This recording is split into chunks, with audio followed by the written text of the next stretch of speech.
कॉस्टाव कई बार देश के लिए मर मिटने को तैयार हमारे सोल्जर्स और ऑफिसर्स अपना काम ऑनेस्टली नहीं कर पाते। पावरफुल लोगों के खिलाफ आवाज उठाने जाते हैं तो सिस्टम का ही शिकार बन जाते हैं। लेकिन रिसेंटली मैंने Z5 पर नवाजुद्दीन सिद्दीकी की कॉस्टाव मूवी देखी और तब मुझे एक ऐसे जाबाज कस्टम ऑफिसर कॉस्टाव फर्नांडिस के बारे में पता चला जिसने पावरफुल लोगों के अगेंस्ट जाकर, सिस्टम के अगेंस्ट जाकर एक ऐसा काम किया जिसे शायद ही कोई आम इंसान अंजाम दे पाता। 16 मई 1991 गोवा के वर्का विलेज के लोग अपना काम कर रहे थे। तभी फुल स्पीड पर एक व्हाइट कॉन्टेसा कार विलेज के एक कोने से आई और अचानक ही एक मोटरसाइकिल ने उस कार को ओवरटेक किया और उसे रोक दिया। उस मोटरसाइकिल वाले और कार के ड्राइवर में बहस होने लगी और मोटरसाइकिल वाला कार के अंदर घुस गया। कार वाले ने चाकू निकाला और कुछ देर बाद कार से एक जोर की चीखने की आवाज आई। वो चीख उस कार वाले की ही थी। कार का ड्राइवर मर चुका था।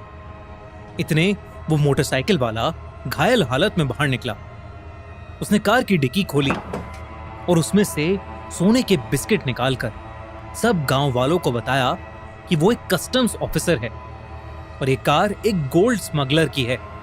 लेकिन आसपास खड़े लोगों में से किसी ने उस घायल कस्टम्स ऑफिसर की मदद नहीं की।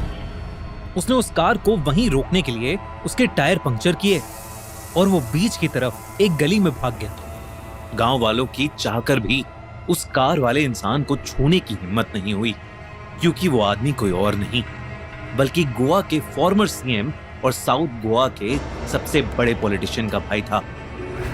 जब उस पॉलिटिशियन को पता चला कि उसके भाई को किसी ने मार दिया है तो वो गुस्से से पागल हो गया और उसने पूरे गोवा को सर पर उठा लिया। उस कस्टम्स ऑफिसर को आइडेंटिफाई किया और उसका नाम था कॉस्टाव फर्नांडिस। उस पॉलिटिशियन के गुंडे और पुलिस दोनों कॉस्टाव के घर गए, लेकिन कॉस्टाव फरार था। उस पॉलिटिशियन ने बयान दिया कि ये सब एक पॉलिटिकल साजिश है और उसके भाई को फंसाया जा रहा है। इतना ही नहीं, उन्होंने ये भी कहा कि कॉस्टाव एक गद्दार क्रिमिनल है। पूरा गोवा कॉस्टाव को ढूंढने के लिए बंद कर दिया गया, पर कॉस्टाव का कोई नामो निशान ही नहीं था।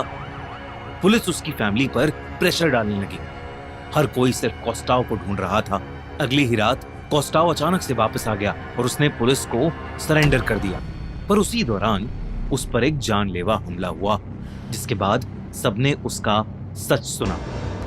एक ऐसा सच जिसने ना ही पूरे गोवा को हिलाकर रख दिया, बल्कि इंडिया की सबसे बड़ी गोल्ड लैंडिंग्स का भी पर्दाफाश किया। गोवा के 1961 में आजाद होने के बाद कई गैंग्स सोने और ड्रग्स की स्मगलिंग के लिए पोर्ट्स का इस्तेमाल करते थे। स्मगलिंग दिन ब दिन बढ़ती गई और उनसे डील करने की रिस्पॉन्सिबिलिटी थी कस्टम्स ऑफिसर की। ऐसा ही एक कस्टम्स ऑफिसर था कॉस्टाव फर्नांडिस, जिसने 1979 में कस्टम्स को ज्वाइन किया। कॉस्टाव अपने डिपार्टमेंट के सबसे ब्रेव और ऑनेस्ट ऑफिसर्स में से एक था। कॉस्टाव कोस्ट लाइंस पर आने वाली सभी बोट्स और ट्रॉलर्स पर नजर रखने लगा, क्योंकि उसे टिप मिली थी कि ऐसे ही ट्रॉलर्स और कमर्शियल बोट्स का यूज करके स्मगलर्स दुबई और रशिया जैसी कंट्रीज से सोना और ड्रग्स इंडिया भेजते थे। उसने कई स्मगलर्स को पकड़ना शुरू कर दिया, लेकिन वो सब इस स्मगलिंग माफिया का एक बहुत ही छोटा हिस्सा थे। इसी बीच कॉस्टाव को खबर मिली कि गोवा के उस बड़े पॉलिटिशियन और उसके भाई डिमेलो का गोवा में हो रही गोल्ड स्मगलिंग में एक काफी बड़ा हिस्सा है। कॉस्टाव ने कई हफ्तों तक डिमेलो की हर एक मूवमेंट पर नजर रखी और फिर एक दिन कॉस्टाव को उसके खिलाफ एक टिप मिली। एक ऐसी टिप जो उसकी जिंदगी हमेशा के लिए बदलने वाली थी। उसे पता चला कि उसी साल 1991 मई में डिमेलो एक ट्रॉलर के जरिए हिंदुस्तान के इतिहास की सबसे बड़ी गोल्ड लैंडिंग्स को अंजाम देने वाला था, जिसमें करीब 1500 किलो सोना था, जिसकी कीमत आज के दिन में करीब 1500 करोड़ होती। कॉस्टाव ने इस टिप के बारे में ज्यादा ऑफिसर्स को नहीं बताया था, क्योंकि कोई भी उसे धोखा दे सकता था। कॉस्टाव ने डिसाइड किया कि वो अकेले ही इस ऑपरेशन को हैंडल करेगा, क्योंकि डिमेलो या उस पॉलिटिशियन के स्मगलिंग ऑपरेशंस के बारे में अगर कोई भी बात करता तो वो मिस्टीरियस सर्कमस्टांसेस के अंदर मारा जाता था। कॉस्टाव ने रात दिन फटाडे बीच का सर्वे करना शुरू कर दिया।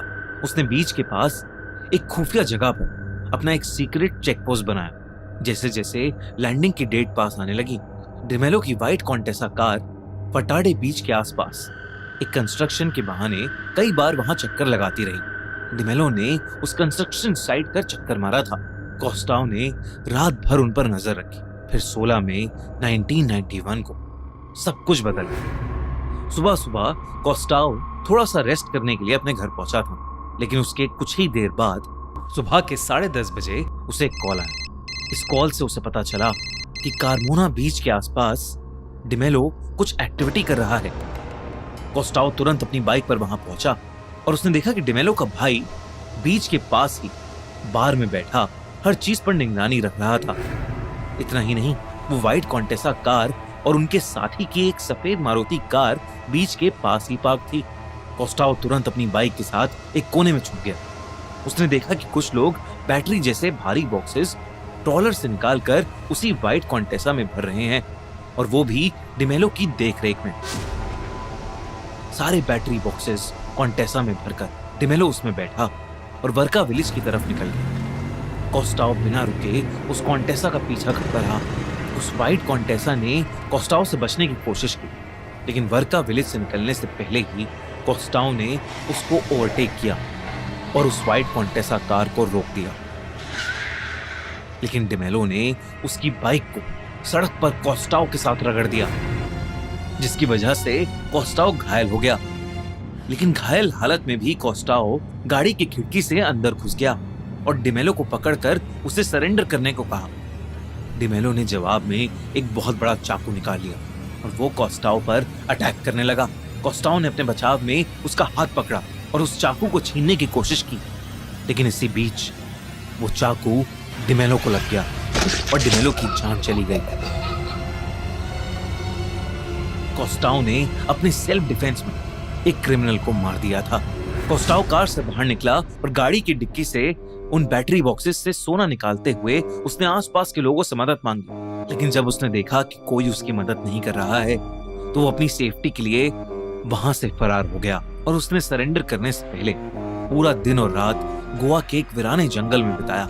कोस्टाओ के सीनियर दयाशंकर और बाकी काफी सारे कस्टम ऑफिशियल्स को कोस्टाओ पर विश्वास था, क्योंकि कोस्टाओ के बयान के साथ 3 वर्का विलेज के विटनेस के बयान भी सामने आए, जिनके अकॉर्डिंग डिमेलो की मौत के बाद उसका पॉलिटिशियन भाई वर्का पहुंचा और उसने अपने साथियों के साथ सोने को ठिकाने लगाया। लेकिन उस पॉलिटिशियन के प्रेशर के नीचे काम करती हुई सीबीआई और पुलिस का कुछ और ही मानना था। उनके हिसाब से कुछ विटनेसेस ने बयान दिया है कि डिमेलो की मौत के बाद उसके सारे भाई वहां आए थे, लेकिन कार में ना ही उन्हें कोई सोना मिला और ना ही कोस्टाओ ने डिक्की से सोना निकालते हुए किसी से मदद मांगी थी। उस पॉलिटिशियन ने कहा कि उनके परिवार में से कोई भी स्मगलिंग का हिस्सा नहीं था और कोस्टाओ ने डिमेलो से बदला लेने के लिए उसे मारा था।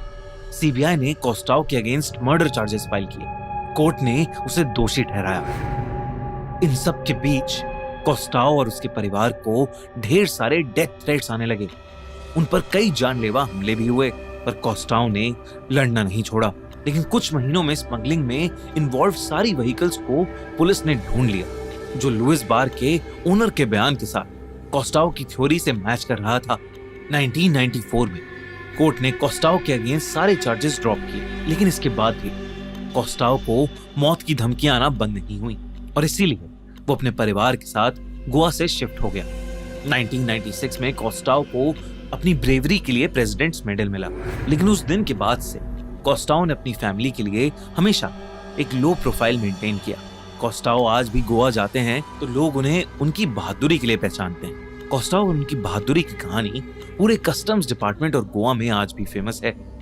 अगर आपको कोस्टाओ और उनकी कहानी के बारे में और जानना है तो ZEE5 की नई मूवी कोस्टाओ को अभी चेकआउट करो, जिसमें फेमस एक्टर नवाजुद्दीन सिद्दीकी खुद कोस्टाओ फर्नांडिस का रोल कर रहे हैं। तो जल्दी से जाओ और कोस्टाओ की मूवी देखो। Streaming now only on ZEE5।